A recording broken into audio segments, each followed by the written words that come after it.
You are listening to the CittaCalcioUsa show, the only news and podcast in English about AS Cittadella. Hello everyone, welcome back to the CittaCalcioUsa show, episode number 138, coming to you on Wednesday, August 21st. Cittadella losing their first league game of the season, their opening Serie B game of their new season, 2-1 in the final minutes against Salernitana. This was a game Cittadella was winning for majority of the match, but they end up going home with 0 points at the Stadio Recchi on Saturday. Now it's all eyes on Brescia this upcoming week at the Stadio Mario Rigamonti, and then the following week, in midweek, we will be finally heading back to the Tombolato for Cittadella's opening home match of the season against Pisa on the 27th. So we have some things to talk about in this podcast. It's just me today, no special guest, so you're stuck with me for the next few minutes or so. Anyway, before we start, don't forget to follow us on Instagram and Twitter at CittaCalcioUsa and visit our website at CittaCalcioUsa.com for more information, news, articles, all that stuff about AS Cittadella. We will be posting more articles and getting more news out there as the season is starting to unfold, so be on the lookout for that. But anyway, here we go in this podcast. Now, here's a little bit of an update. This podcast, as you might have already seen by now, is not going to be available on YouTube this week. We have some issues with streaming it, but hopefully next week we could start actually streaming it live, and so it'll be an actual podcast, so it'll be available on Apple and Spotify and all those other platforms, as well as the video portion on YouTube. Regardless if that's with a guest, without a guest, we're going to be looking to do that. So be on the lookout for that. But just for right now, this podcast will not be available on YouTube. So unfortunately for that, but we're working on it, and we're glad for the patience for now. But anyway, Cittadella losing their opening match to Salernitana 2-1 at the Stadio Recchi on Saturday. This was a game, Cittadella scoring in the 8th minute of the game through Simone Rabi getting his first goal of Cittadella's shirt in the 8th minute off a wonderful assist from Eliseo Vita. However, in stoppage time in the second half, Salernitana did score 2 goals, one from Dani Luke from a header in the 93rd minute, and then the 97th, it goes down as a Matteo Angeli own goal in the 97th, even though I'm pretty sure I want to say it was from Simi, who got really the last touch from the Salernitana player point of view. But it is officially going down as an own goal from Matteo Angeli. So 2 points, or really 3 points dropped here for Cittadella, starting their season off with 0 points. The first time that has happened in the Guarini era where they do not win their first game of the season. Which puts them in 16th place right now, but it's the first game of the season, and you don't really take many things away from the standings from the first game of the season of the campaign. So we'll get into those standings and other results in a little bit, but this was a game where a point, I think we said it with Carlo Cecchino last week with as a guest, and we were previewing this match. A point would not have been a bad result for Cittadella. You're going down south, a long road trip for Cittadella. They are going into a place against a team that has been recently relegated from Serie A. Kind of a mystery this season, because if you had listened to our podcast, we don't really know what to expect from Salernitana this year. It's kind of a toss-up. Are they going to be good? Are they going to be kind of struggling towards the bottom end of the table? We didn't really know much about their team, and they did come back in this match. Second half, I think Cittadella allowed way too much pressure. They soaked up too many opportunities for Salernitana. It was just a matter of time where that breakthrough was inevitable for the host. So here's the thing. I can't really say much of how Cittadella played in the first half because I did not watch the first half.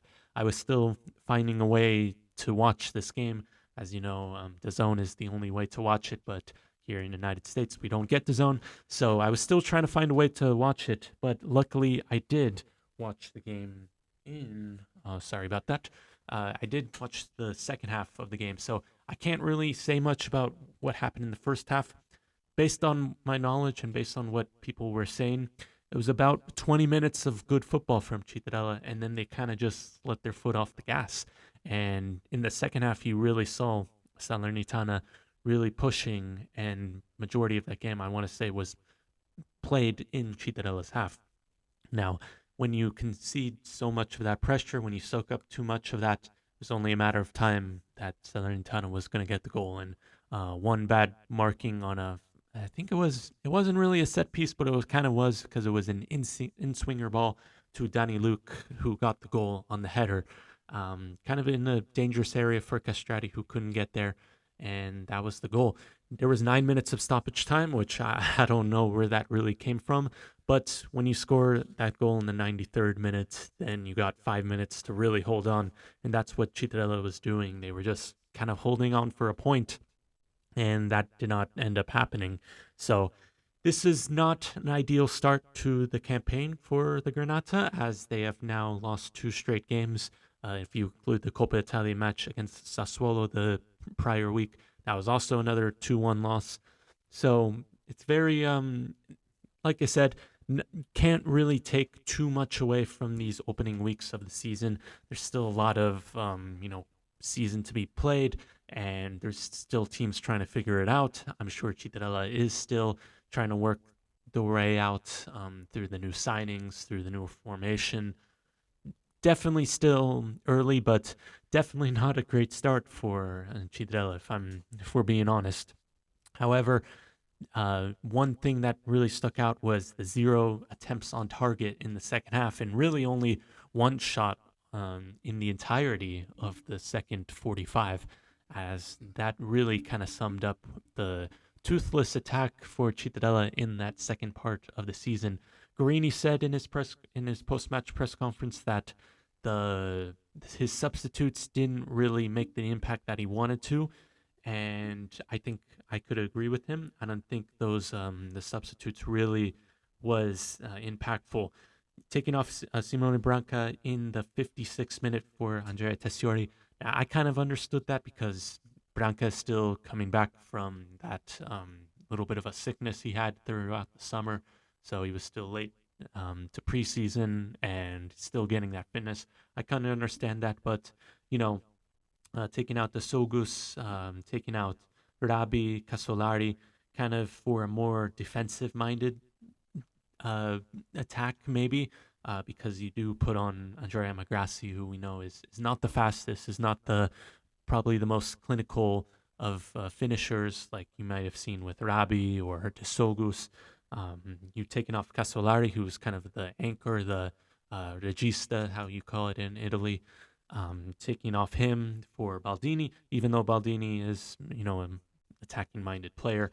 I don't think Guarini got these substitutes right, and this is definitely something he's going to reflect on this week and possibly change for this upcoming game against Brescia. But that's kind of, I don't have much else to say about this because I only saw half of this game, so I can't really tell the whole story.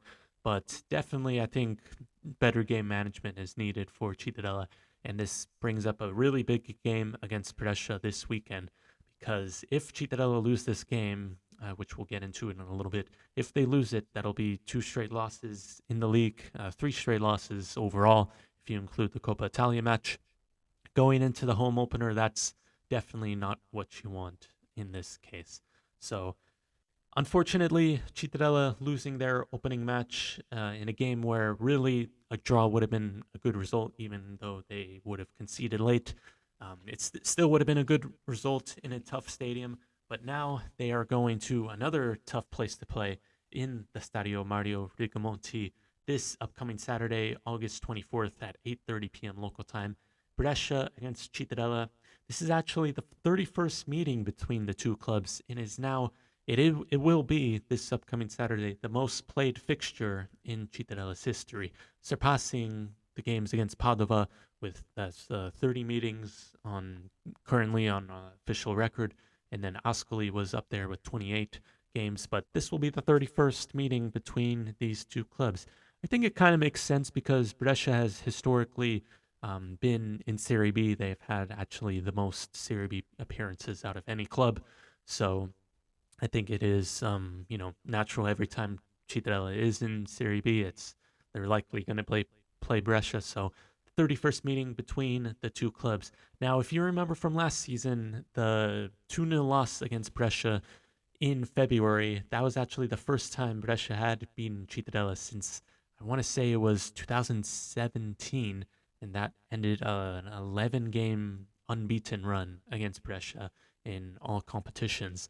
So until last season, it was really a fixture where Cittadella knew how to get a result for some reason, and I think now that Brescia has gotten rid of that, had exercised that demon of Cittadella of playing them and not being able to win, they're finally getting to that victory last season. I think it's definitely a different scenario now going into this. Brescia did win their season opener game 1-0 against Palermo. Former Cittadella player Davide Adorni getting his header in the final minutes to win that game 1-0. This is once again another difficult place to play. It's it definitely a very, I don't know how you'd say it in English, but it was basically a hostile atmosphere. It's definitely not an easy place to play, even though Cittadella has had recent success there in the past few years. This is still not an easy place to play. Now, once again, I'd say a draw won't be a bad result, especially after last weekend in Salerno. I think a draw would be actually a fairly good result, even regardless of how it goes. I think just getting a point, stopping that losing run, you don't want it to get to three straight losses. Let's make that really, really clear. You don't want three straight losses in all competitions going into that home opener in the renovated Tombolato next Tuesday against Pisa. You do not want to lose, be on the losing run, and that could be really a lot of pressure on Guarini and a lot of pressure on the team if they lose this game in Brescia. Now, I'm not saying it's not the end of the world if they do lose this upcoming game on Saturday. However, a draw is definitely the right place to start if they want to, start to get this run of form going. And I think definitely after the disappointment in Salerno, giving up that late lead, I think going into this place, going into a difficult stadium, difficult place against a good team like Brescia, I think definitely a draw would be a fairly good result for the Granata in this case. Now, we'll have to see what happens, but in any case, I think that's just my opinion. Definitely a win would solve everything, but getting a point once again, getting a point and going into their home opener with a little bit of an adrenaline, given that it's the home opener in the renovated Tombolato, the field's closer to the stands, and I'm expecting it's going to be a big crowd for that game on Tuesday. I think it's definitely going to be really a sight to behold. But really, Cittadella has to focus on next Saturday getting a result in Brescia now. That's kind of the game this weekend. Before we kind of wrap up here with the Serie B talk and going over the results and standings, one thing that was made official since the last podcast was Domenico Frare transfer to Cestina in Serie C. Now, according to the reports, this is a season-long loan deal with probably an extension or an option to buy all right out. But Domenico Frare, center back, moving to Cestina on loan. This is one of the players that has been with Cittadella the longest, and this was actually one of two players that started in the Verona final in 2019, where Cittadella were on the brink of Serie A. One of two players that started and played in that match, and now Simone Branca is the only player remaining from that team, if you exclude Luca Maniero, who didn't play in that match but was on the bench. The players that played in that Verona final, it is Simone Branca, the only one standing. Now, It's interesting because from what the Cittadella press release said, from what the kind of the farewell messages, I thought at first it was going to be like a permanent move, but after the loan deal, it was confirmed. It seems a bit strange because Ferrari can, in all honesty, come back next year and be a part. He might just need more playing time, but given that a lot of the players were saying goodbye on social media, and the press release saying good luck to Ferrari in the future, it seems like, for me at least, that it is kind of a more of a permanent deal, and I don't think you're going to see Ferrari come back the following season. But that's just my opinion. That he could definitely come back, but that's kind of thing that I notice, and I try to read through the lines a little bit.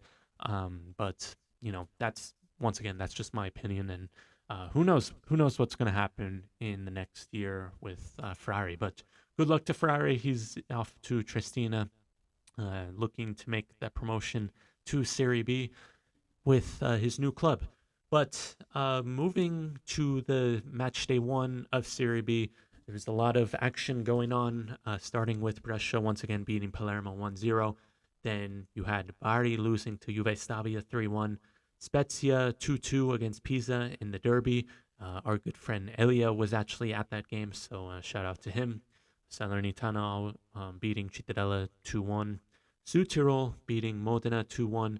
Catanzaro 1-1 against Sassuolo. Sassuolo missing a late penalty to only settle for a draw. Cesena gets their leagues off to a good start, 2-1 against Cagliarese. Cosenza beating Cremonese 1-0. That was, I think, probably the shock of the weekend. Frosinone playing out a 2-2 draw with Sampdoria, as well as another 2-2 draw with Mantova and Reggiana. Now, if you look at the standings, it doesn't really tell much, just other than how the teams did this past weekend. So, but as it stands, Juve Stabia is in first place, as long as Cesena, Salernitana, Südtirol, Brescia, and Cosenza. Then you got the teams on 1 point that drew, and then Cittadella with 0 points in 16th place. Obviously you can't really tell much about the standings. I always like to think that after 10 games, that's where you really know where this squad is going to be. So anyway, wrapping up this podcast, I want to just make a little programming alert. Is as you may have seen through the social media post and through our YouTube channel, we are doing a new program every week, once a week. So kind of like this podcast. It is called Speaking Serie B with Elia, the Italian guy. Elia, as you know, is a Spezia fan from Florida, and he has been on this podcast a few times. I've been on his show a few times, and we are making this Serie B channel. And this program will be available on both of our channels, and will be streaming. So please make sure to put on the notifications for that and subscribe to both of our channels for those videos. But basically every week we're going to be trying to talk about the recap of the league, any news coming down, and giving our predictions, just to kind of follow up. We've already recorded 3 episodes, and we recorded actually yesterday talking about this match week 1 and previewing a little bit of match week 2.